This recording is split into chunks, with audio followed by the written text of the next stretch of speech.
Boa tarde, pessoal. Tudo certo? Então, a aula de hoje aí vai ser sobre beta-lactâmicos e também a parte aí de resistência e sensibilidade dos fármacos. É uma aula mais inicial aí, introdutória à farmacologia.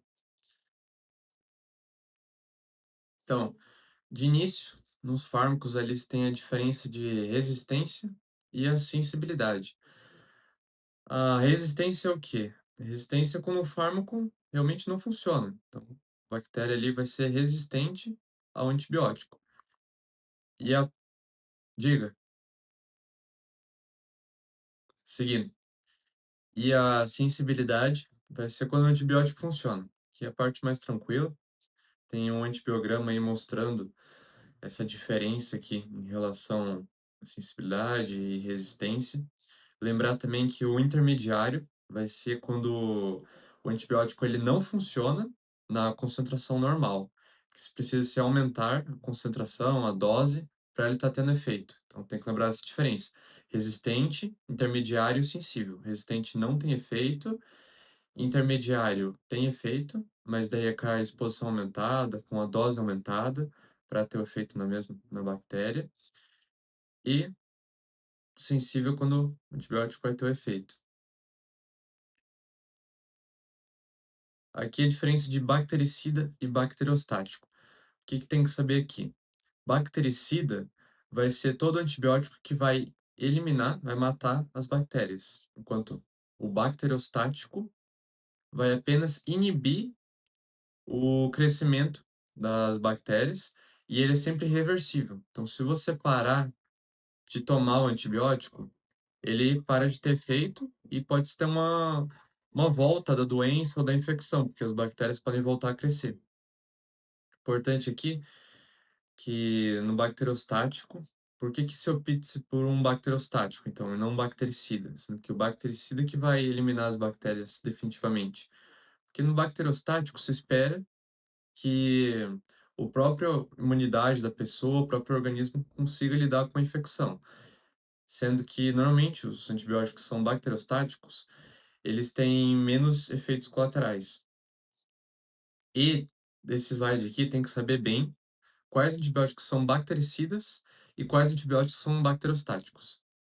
É só decorar os bactericidas. Os bactericidas vão ser os beta-lactâmicos, que vai ser a parte da aula de hoje, aminoglicosídeos e a eritromicina.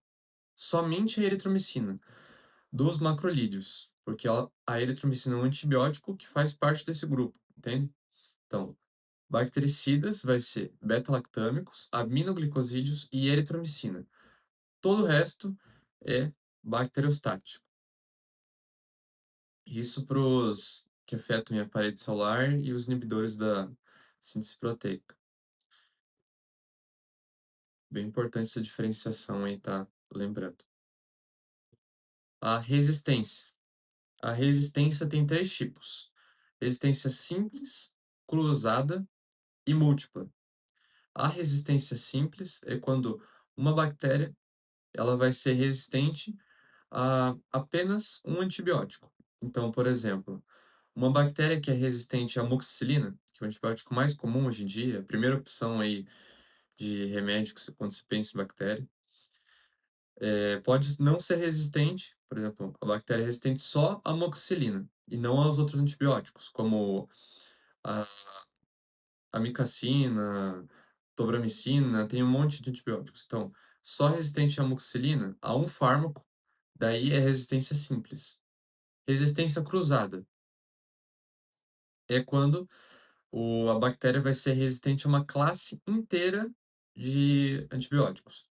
Então, na resistência simples, como eu comparei ali com a amoxicilina, na cruzada vai ser a resistência à uma classe inteira. Por exemplo, a amoxicilina, ela faz parte do grupo das penicilinas, que é um tipo de antibiótico que vai afetar a parede celular.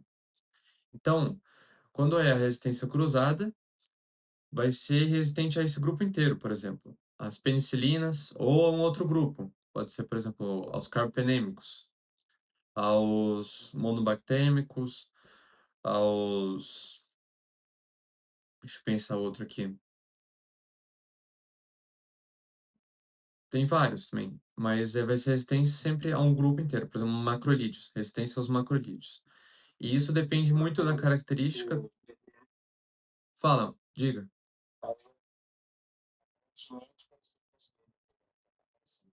Aham. Qualquer dúvida que você tiver também aí, pode mandar, tá? Não tem problema aqui não, beleza? Então, simples a um antibiótico, cruzada a uma classe inteira. E a múltipla vai ser resistência a antibióticos de diferentes classes. Então, penicilina. Dá penicilina, por exemplo, amoxicilina. E se for resistente ainda a algum macrolídeo, como a claritromicina, já é resistência múltipla, porque daí é a dois grupos diferentes. Um que afetaria ali a parede da bactéria, como no caso da amoxicilina, e o outro ali da claritromicina que afeta a síntese proteica. Então, ali já tem mecanismos diferentes, por isso também é uma resistência múltipla. Então, para revisar, simples é um antibiótico só, é um fármaco, uma droga. A resistência cruzada vai ser uma classe inteira, por exemplo, ali das penicilinas, e a múltipla vai ser antibióticos de diferentes classes. Por exemplo, se fosse a resistência à amoxicilina e a amixicilina, que são duas penicilinas, seria uma resistência cruzada, porque está na mesma classe ainda.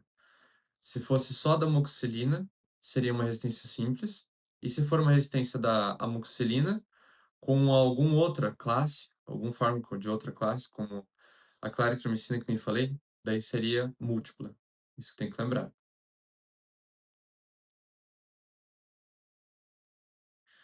Os beta-lactâmicos. Os beta-lactâmicos vão ser divididos em 4 grupos: penicilinas, cefaloporinas, carbapenêmicos e monobactêmicos. E eles são característicos aí por ter um anel, que é o anel de beta-lactâmico. Todos, todas as classes, todos esses grupos dentro dos beta-lactâmicos vão ter esse anel e por isso eles têm esse nome. Os beta-lactâmicos, eles vão afetar a parede celular da bactéria. Eles vão destruir a parede celular da bactéria e ela vai deixar de existir. Então, por isso eles são bacterostáticos, bactericidas, desculpa. Todos eles bactericidas. E eles têm essa capacidade de destruir a parede da bactéria por afetar uma enzima, que é a enzima transpeptidase. Essa enzima transpeptidase é ela que junta os peptídeos para a formação da parede bacteriana. E os beta-lactâmicos aqui são antibióticos em geral, de amplo espectro, que acabam afetando ali as bactérias gram-positivas e negativas, com algumas diferenças aí dentro de suas categorias. Então, beta-lactâmicos afetam a parede da bactéria, a enzima é a transpeptidase. Todos eles têm o anel, que é o anel beta-lactâmico.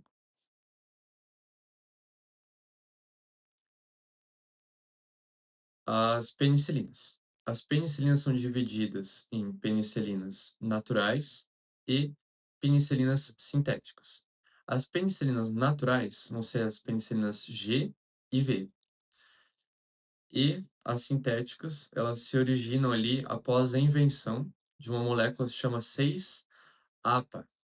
É uma molécula que foi adicionada nas penicilinas para aumentar o efeito, melhorar a posologia e outros fatores.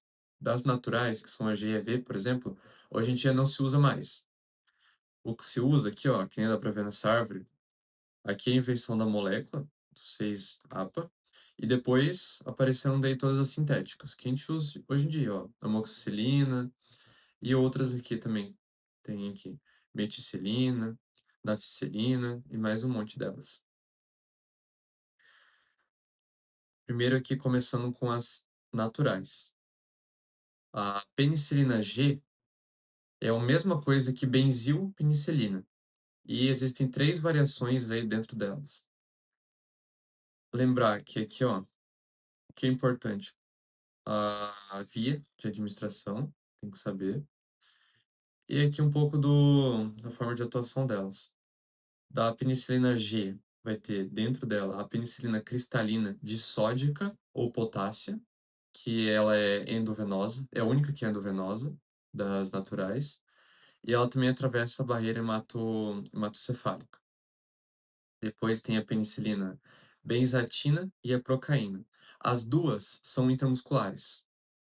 O que muda que a procaína, ela é um anestésico, e isso faz com que esse anestésico é colocado junto na penicilina para retardar o pico que ela vai ter de atuação, pico no sangue dela, levar mais tempo, para ela ficar presente por mais tempo dentro da corrente sanguínea. Mas aqui é principalmente decorar a via de administração, que é a da cristalina de sódio ou potássia é intravenosa, benzatina e procaína vai ser intramuscular. Isso da penicilina G, depois aqui da penicilina V, que para decorar, ó, penicilina G vai ser a intravenosa ou intramuscular. E a V vai ser aqui a via oral. Penicilina V, via oral. Lembra de V de via oral, assim fica fácil para lembrar. Então, ela não é mais muito usada hoje em dia, essas naturais, até por causa da posologia, ó, aqui. Ela é de 2 a 5 vezes por dia, então mais chance de levar doença gástrica e outras coisas também. E ela também pode ser chamada aqui de fenoximetilpenicilina, é a mesma coisa. Então, das naturais, essas duas, a G e a V. As penicilinas aí sintéticas, os maiores exemplos vão ser a amoxicilina e a ampicilina, que são as mais usadas hoje em dia. Normalmente, até para todas as infecções bacterianas, a primeira opção de medicamento é as penicilinas, por conta dos baixos efeitos colaterais, boa posologia e tudo mais.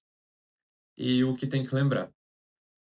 Então, naturais GV, sintética, amoxicilina e ampicilina. Só que é o seguinte, todas as penicilinas, elas têm um anel beta-lactâmico que ajuda aí na atuação do fármaco sobre a parede da bactéria. Tem certos micro-organismos que possuem uma enzima que se chama beta-lactamase. Essa enzima beta-lactamase, ela consegue quebrar o anel beta-lactâmico. Então, ela consegue quebrar o anel que tem no fármaco. E ela quebrando esse anel, ela quebra o fármaco. Então, o fármaco não tem mais efeito. Então, a beta-lactamase consegue inativar o efeito do antibiótico. Então, por exemplo, se eu der amoxicilina para uma pessoa que está infectada com Staphylococcus aureus, que é uma bactéria que produz essa enzima, a beta-lactamase, ele não vai ter efeito nenhum. Não vai ter efeito. E para passar por isso, surgiram aí os inibidores da beta-lactamase, que é um fármaco que é colocado junto com o antibiótico e ele vai ter a única função de impedir a síntese dessa beta-lactamase, inibir ela, para o fármaco, por exemplo, a amoxicilina ter o efeito. Então, uma infecção por Staphylococcus aureus, que produz a beta-lactamase, a resposta vai ser a amoxicilina e o inibidor da beta-lactamase, que pode ser o clavulanato, Subactam ou Tazobactam. Esses três, vocês têm que decorar o nome desses três. E os efeitos colaterais das penicilinas. Os efeitos colaterais vão ser aqui decorrentes principalmente de reações alérgicas, hipersensibilidade, febre, erupções, ó, como podem ver, broncoespasmo também. Normalmente reações de alergia às penicilinas. Então, da parte das penicilinases resistentes. Para infecções que produzem, para micro-organismos que produzem a beta-lactamase, se tem ali a primeira opção, normalmente, amoxicilina com clavulanato, ou antibiótico com inibidor da beta-lactamase, para ele ter efeito.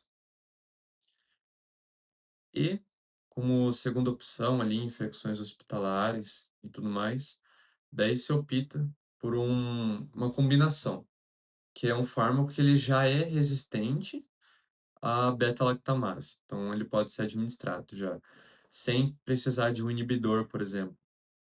E essa aqui é uma opção que nem eu falei, é para infecções mais graves, porque todas elas são endovenosas, e vão atuar aí principalmente em infecções por Staphylococcus aureus, que no caso aqui a principal representante é a oxazilina, mas também pode ter anaxicilina, clozaxilina e dicloxacilina. São esses 4. Lembrar principalmente da oxazilina. Então, infecção por Staphylococcus aureus. Primeiro tratamento vai ser amoxicilina, mais clavuanato, Sulbactam ou Tazobactam. Sempre vai ser isso, porque é via oral, a pessoa tem acesso a isso. Não teve resposta, oxacilina, que daí é intravenosa, e é mais reservado para infecções mais graves. Porque se eu desse, por exemplo, amoxicilina, uma pessoa aí que teve uma infecção por Staphylococcus aureus, não teria efeito, por conta dessa beta-lactamase, essa enzima. E aqui finaliza a parte das penicilinas, que é o primeiro grupo aí dos beta-lactâmicos.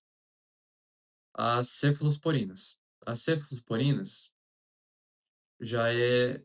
Os antibióticos vão ser que nem uma escada. A primeira opção sempre vai ser algo mais... Vai ser as penicilinas, não funcionou, vai subindo, até chegar um antibiótico que funcione ou que não seja resistente. E isso também é por conta dos efeitos colaterais e tudo mais. Das cefalosporinas. O que tem que saber? Tem que decorar os nomes dos principais representantes aí das 5 gerações e a principal atuação aqui de cada geração. Da primeira geração, ó, dos nomes, vai ser cefalexina. Segunda geração, cefaclor. Terceira geração, ceftrixona. Quarta geração, cefepima. E a quinta geração, ceftaroline. Tem que ficar repetindo, vai ficar repetindo. Até decorar tudo isso aqui. Porque fármaco é muito nome. As aulas até de fármaco não vão ser longas, mas o conteúdo em si é muita memorização para fármaco. Tá?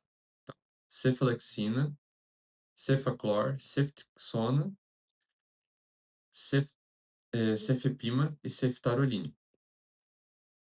A primeira geração vai atuar principalmente sobre Streptococcus e Enterococcus, como a Escherichia coli, Klebsiella pneumoniae.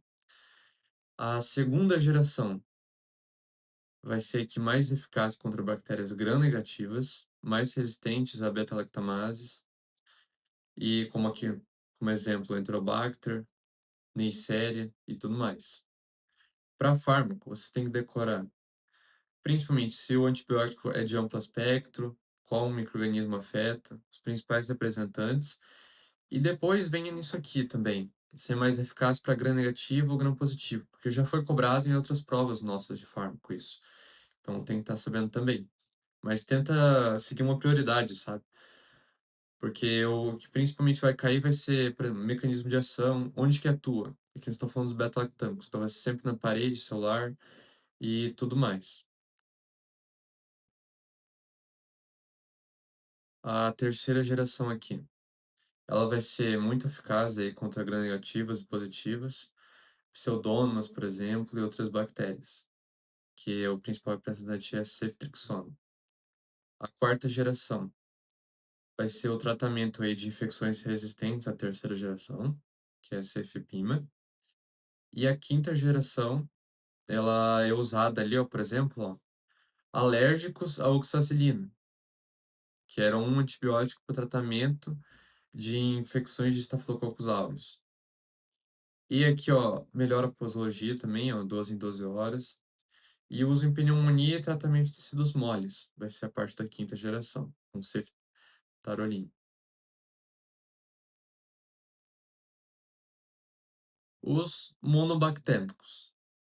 Os monobactâmicos, é importante decorar que eles atuam apenas em gram-negativos aeróbicos. Então, se na prova estiver escrito gram-negativos anaeróbios, já está errado. É só aeróbios e é gram-negativos. Então, dos que eu falei até agora, todos eram amplo espectro. Penicilina, cefalosporina, todos atuavam em gram-positivo ou gram-negativo, sendo melhor para um ou para outro. Aqui vai ser só gram-negativos aeróbicos. E só tem um fármaco, que é o azetonam. Só esse. E ele é indicado aqui eu também em casos de alergia à penicilina. Que nem eu falei, é uma escada. vai subindo. É resistente, ele tem alergia, vai se usando os outros, que são normalmente aqui mais fortes. Tanto que aqui, ó, já é via intramuscular ou endovenosa, não tem via oral para o azetrionam. Lembrar então, monobactâmicos, azetrionam, apenas gram-negativos aeróbios. E a parte aqui ainda dos carbapenêmicos. Os carbapenêmicos vai ser o impenem, meropenem e o ertapenem. Somente esses três. E todos eles aqui vão ser por via intramuscular ou endovenosa, principalmente para uso hospitalar e de amplo espectro. E aqui já finaliza aí nossa aula de introdução dos beta-lactâmicos. Tá completo o conteúdo de beta-lactâmicos, tá? É mais uma aula de introdução à farmacologia. E para revisar então, ó, os beta-lactâmicos atuam na parede celular sobre uma enzima que é a transpeptidase. Todos eles vão atuar nessa enzima. São divididos em quatro classes, que são as penicilinas, os carpenêmicos, monobactâmicos e cefalosporinas. Todos são de amplo espectro, com exceção dos monobactâmicos, que era o azetrionam. E ele vai atuar apenas em gram-negativos aeróbicos. Só ele, tá? Ele que é diferente. O resto tudo é amplo espectro. Das vias de administração. Penicilina normalmente era via oral. Cefalosporinas podia ter a variação. Monobactâmicos, intramuscular ou endovenosa. E carbapenêmicos vai ser também intramuscular e endovenosa. E aqui agora vamos passar para as questões aí para revisar esse conteúdo um pouco mais. A primeira aqui. Qual é o principal mecanismo de ação dos antibióticos beta-lactâmicos? Bem tranquila essa. Vai ser ali a inibição da síntese da parede celular bacteriana. Os outros aí são outros grupos, ó, a inibição da síntese proteica vai ser a próxima aula. E os outros eu vou falando nas outras ainda. Mas essa aqui, então, inibição da síntese da parede celular bacteriana. A 2 aqui, sobre os antibióticos beta-lactâmicos, marca a alternativa correta. Vou deixar um tempo aqui para vocês pensarem um pouco nessa.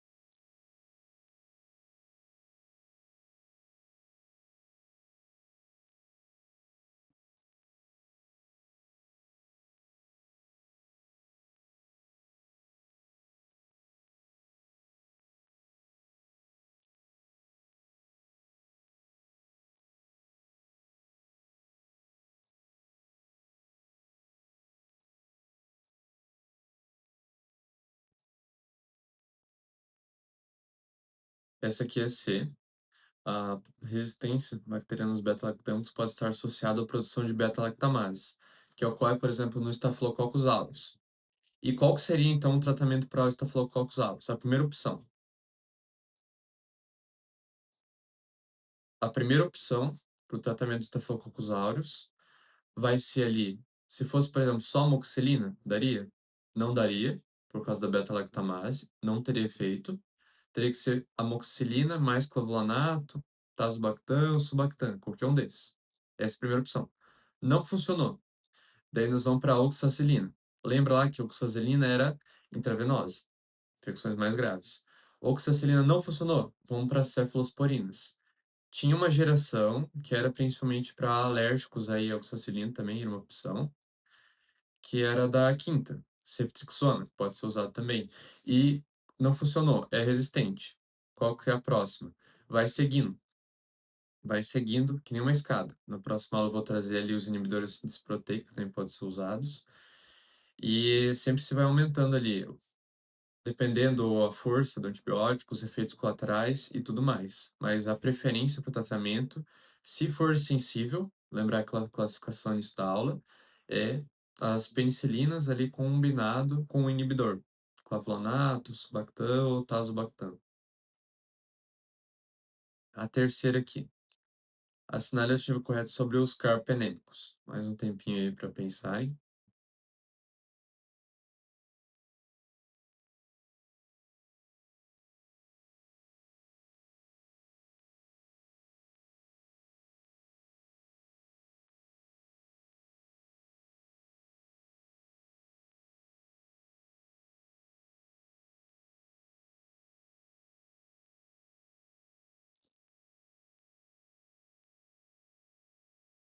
Qual que é essa? Isso, essa é a C. E lembrar ali, assinar a alternativa correta sobre os carpenêmicos. Quais que são os carpenêmicos? Vai ser o meropenem, ertapenem e meropenem. Esses três. E eles vão ser aqui também, ó, vamos revisar as outras. São eficazes contra apenas bactérias gram-positivas. Eles são eficazes tanto com gram-positivas e negativas. São altamente suscetíveis às beta-lactamases comum, aqui está errado, porque eles já são reservados para infecções mais graves. Tanto que até da D, ó, a administração deles é apenas intramuscular ou endovenosa, lembra? É só esses dois, não é por via oral. A penúltima questão aqui, de um internamento de um paciente, aqui daí ele coloca os dados, temperatura, 38 graus, aqui a parte do exame sanguíneo, ao exame físico é detectado área de hiperemia, calor e dor em trajeto veia periférica relacionada à inserção de catéter vascular. Para inserção diagnóstica, são enviadas 2 amostras de sangue para hemocultura. Essas detectam o crescimento de estafilococos.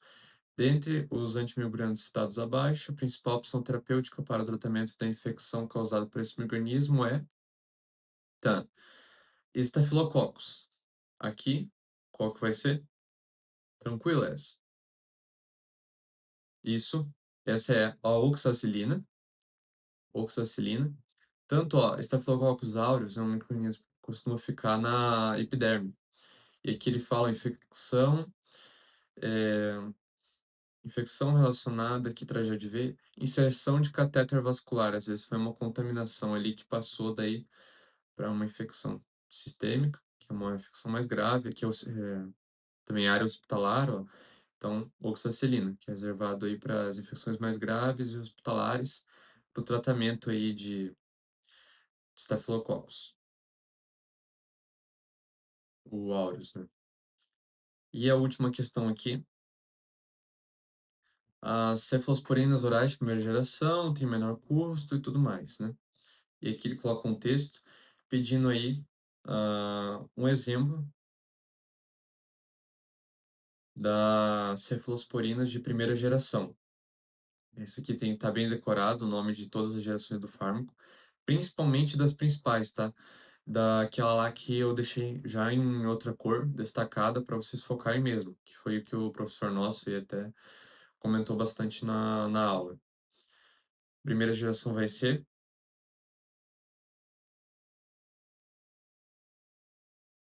isso, vai ser a cefalexina, como primeira geração. E das outras, a ceftrixona vai ser o quê? Ceftrixona vai ser a terceira geração. Cefotaxima, essa aqui é uma das outras gerações lá que não era tão relevante. E também junto aqui com a cefperazona. E todas estão corretas, não é certo também. Mas um representante das outras gerações, qual seria? Da primeira é cefalexina. Da segunda, a segunda vai ser cefaclor. Terceira,